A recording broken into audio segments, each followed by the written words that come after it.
Para dar inicio le damos la palabra al licenciado Benito Mirón. Gracias a todas y a todos ustedes, muy buenas tardes. Gracias, maestra Lorena Becerril, a mis compañeros Juan José Mena, José Holguín, a todos los que están organizando este importante curso. Digo importante con mayúsculas, ¿no? Por lo que hoy significa la materia del trabajo. Comentaba antes de entrar aquí al salón con los compañeros que todavía recuerdo ya tiene un rato, pues, cuando yo estaba aquí en esta facultad, que como que nos ponían la materia del derecho del trabajo como una materia más, hacía derecho civil, derecho mercantil, derecho del trabajo, etcétera, ¿no? Y a lo largo de los años, bueno, pues se va dando uno cuenta allá en la vida profesional por un lado, pero más en la vida política, en la participación que se tiene en la vida política del país, que pues debe de ocupar un rango principalísimo el derecho del trabajo, y no es una simple materia, no es una materia más, se bajó el sonido. No es una materia más, sino yo diría que es la columna vertebral de un modelo de gobierno, de un modelo de economía. Esto los adelanto ahora porque veremos en un momento más cómo efectivamente las relaciones obrero-patronales y la cuestión de las famosas reformas, o esta ahora la famosa reforma a la Ley Federal del Trabajo, desde mi punto de vista, no es un asunto de una reforma de una ley, no es un asunto de una reforma laboral que modifica relaciones de trabajo solamente, ¿no? Sino que es un asunto que modifica cuestiones muy de fondo que tienen que ver con la parte profunda de cómo se administra y bajo qué régimen se vive en un país. Eso es la importancia de eso. Por eso, pues yo felicito pues a ustedes por el interés, ¿no?, de estar aquí, y a los organizadores. Veo que hay interesantes ponentes en los próximos días, ¿no? Así que va a estar planeadito este asunto. Bueno, yo empezaría, bueno, primero decirles que me dio muchísimo gusto recorrer la facultad. Llegué como a la 1:20, y ya le dimos vueltas por todos lados. A mí me tocó vivir aquí la parte fuerte, una parte muy fuerte de aquellos años. Estoy hablando del movimiento del 68. Nosotros fuimos parte del comité de huelga del 68, estuvimos en todo lo que es el movimiento y todas las consecuencias posteriores, ¿no? Ya teníamos un rato de no venir aquí a la universidad. Ya pronto ustedes sabrán qué se siente venir después de muchos años. Y digo pronto porque desgraciadamente la juventud no es un vicio, ¿no? Entonces aprovechenlo y vívanlo bien, los jóvenes, las jóvenes y los no tan jóvenes, ¿no? Hay que seguir para adelante. Bueno, esto tiene muchas aristas, ¿no? ¿Cómo plantear el asunto de la reforma a la Ley Federal del Trabajo? Yo no me voy a ir por el lado de decir, nos vamos a meter artículo por artículo, la parte procedimental, que es muy importante también, todo lo que tiene que ver con el procedimiento, y determinadas modificaciones que a mi juicio no son el fondo de las cosas, porque entonces nos distraemos de la parte fundamental, ¿no? Al menos en esta plática que es mi idea comentar con ustedes. Entonces vamos a tratar de abordarlo desde un punto de vista, desde un aspecto aquí más global, más de fondo, y por supuesto tocaremos algunas partes claves de la reforma en sí, ¿no? en sus artículos. Empezamos preguntándonos, ¿quién quiere la reforma? ¿Quién pidió la reforma? ¿Quién quería la reforma? Bueno, ya está, pero ¿quién quería? ¿Quién la promovió? ¿Quién insistía en esta reforma? Bueno, yo por más que busqué en la prensa, ¿verdad? En los periódicos, en la televisión, en todos lados donde es posible, pues encontré siempre declaraciones de que eran los empresarios los que querían la reforma. No oí a un solo sindicato, a un solo trabajador que dijera que quería la reforma. De veras, si le buscamos, y no. En la vida mediática y en la vida en la que nosotros nos desenvolvemos, porque efectivamente en mi trajinar ya por este profesional, ¿no?, y político, pues hemos andado por varios lados. Entre otros lados, pues a mí me tocó la suerte, por decirlo de alguna manera, también de ser diputado federal en la 57 legislatura. Fui presidente de la Comisión de Derechos Humanos del Congreso, dirigente de muchas organizaciones sociales y sindicales, por supuesto funcionario también en los gobiernos de Andrés Manuel López Obrador. Estuve los 6 años de subsecretario de Trabajo y estuve de secretario de Trabajo hasta diciembre, ¿no?, con los 6 años con Marcelo Ebrard, ¿no?, entre otros ámbitos en el que nos hemos desenvuelto.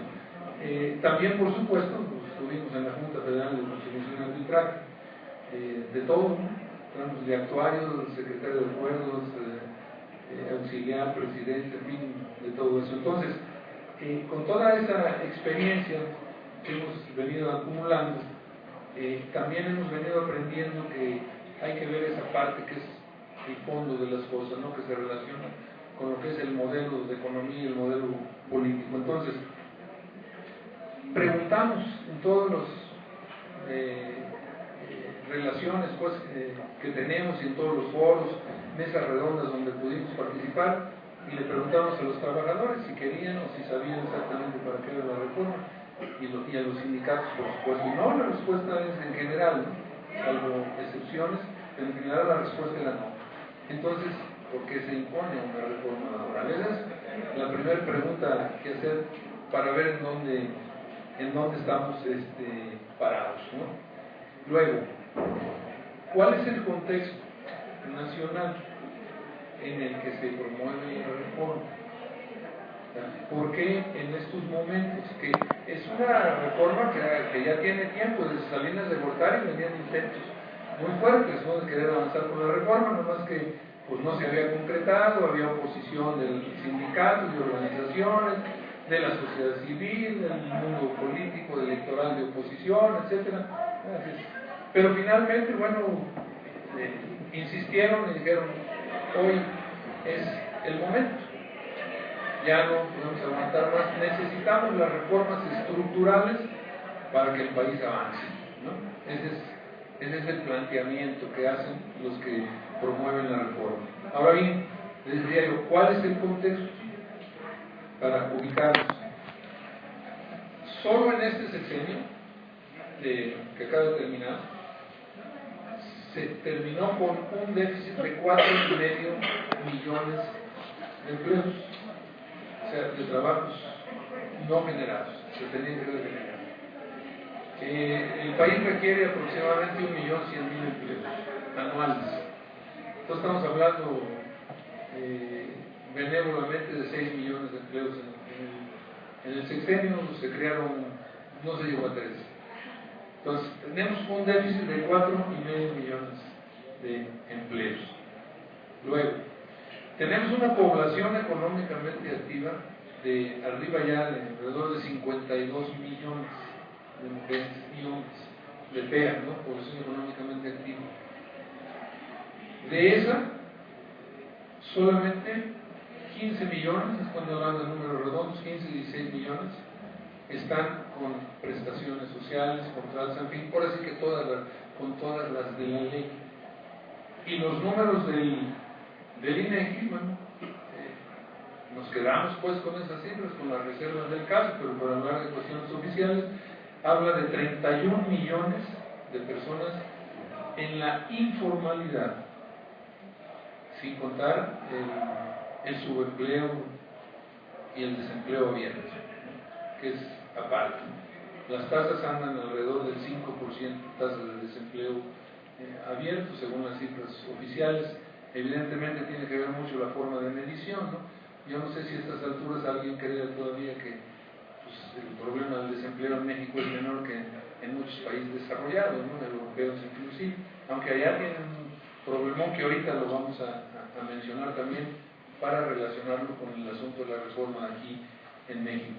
Bueno, entonces, hablábamos del déficit de empleo, la informalidad, el salario depreciado. Les estoy dando números oficiales, los otros son mucho peor, pero para que los desanimo más, ¿no? Entonces, nos vamos con los que tenemos.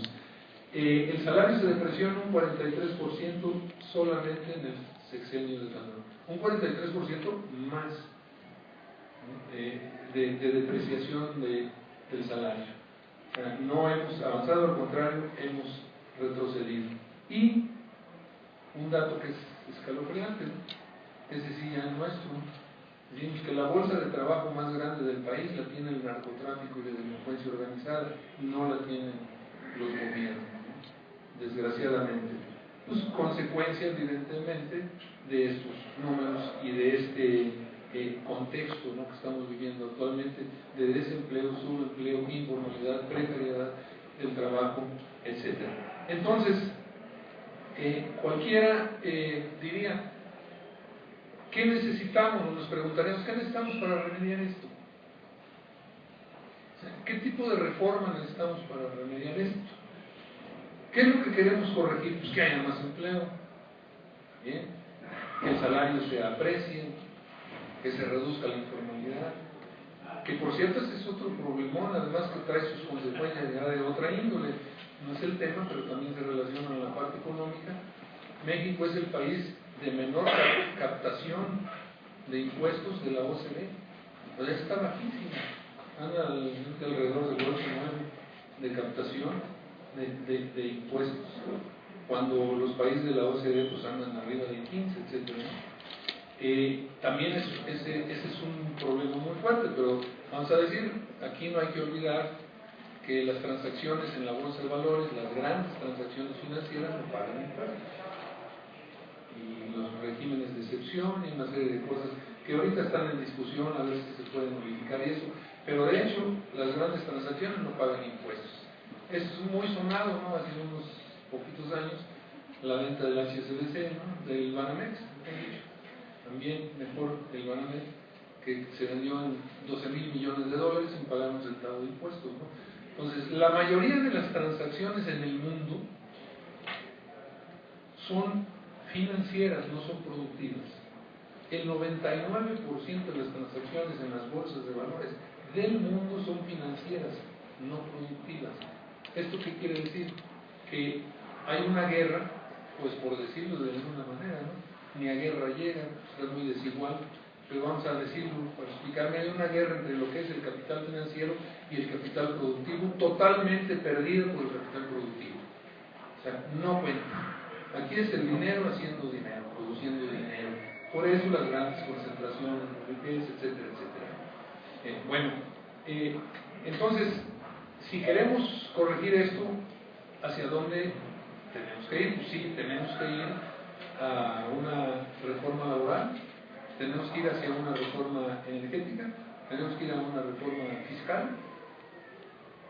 Bueno, yo con estos números que son oficiales, simplemente me preguntaría, bueno, si me hablas de una reforma laboral, dime cómo vamos a mejorar esto, ¿no? Lo de las mayorías. Si me hablas de una reforma fiscal, dime a quién le quieres cobrar el impuesto. Porque si se lo vas a querer cobrar el impuesto en un país donde el desempleo, el subempleo, la informalidad está altísimo, pues lo único que vas a lograr, pues más evasión, ¿no? Y si vas a meter el IVA, alimentos, medicinas y otras cosas, pues a ver de dónde y quién lo va a poder pagar y qué va a pasar con tu mercado interno. Igual en el asunto de la reforma energética, ¿no? Por ahí va. ¿Hacia dónde queremos ir? Bueno, ese es cómo nos planteamos la situación nosotros y cómo entramos en esta discusión, porque lo hemos dado mucho con quienes quieren la reforma. Ya, entonces tú te opones a las reformas por oponerte, ¿no? Pues ¿cómo voy a oponer si ya están? Ya ni se pueden oponer. No, queremos ver hacia dónde va tu reforma, para que la quites. Porque sí me llama la atención que los que la pidieron, exigieron y batallaron por ella fue el capital, no fueron los trabajadores, como ya lo mencionamos. Bueno, ¿qué dicen los promotores de la reforma? Los promotores del actual modelo económico y por supuesto de la Autoridad Laboral Federal. Dicen que la reforma es para crear empleos. Ustedes lo habrán oído, se dio mucha propaganda y publicidad. Tenemos que generar empleos y promover el bienestar de los trabajadores. Ese es el motivo de la reforma. ¿Y cómo lo vas a hacer? Pues por eso estamos incluyendo asuntos que tienen que ver, ahí entramos a la parte concreta de los artículos no reformados y con qué tienen que ver. Un joven quiere estudiar y quiere trabajar, pero llega a una empresa y le dice, no, estás estudiando, tú no puedes, necesito aquí todo el tiempo. Y entonces los jóvenes pierden la oportunidad de trabajar. Una ama de casa, igual, eso dicen ellos. Entonces lo que estamos haciendo es facilitar que los jóvenes, los amas de casa puedan trabajar por horas, para que entonces si llegan, ¿y cuántas horas puedes trabajar? No, pues 4, pues entra, está bien, y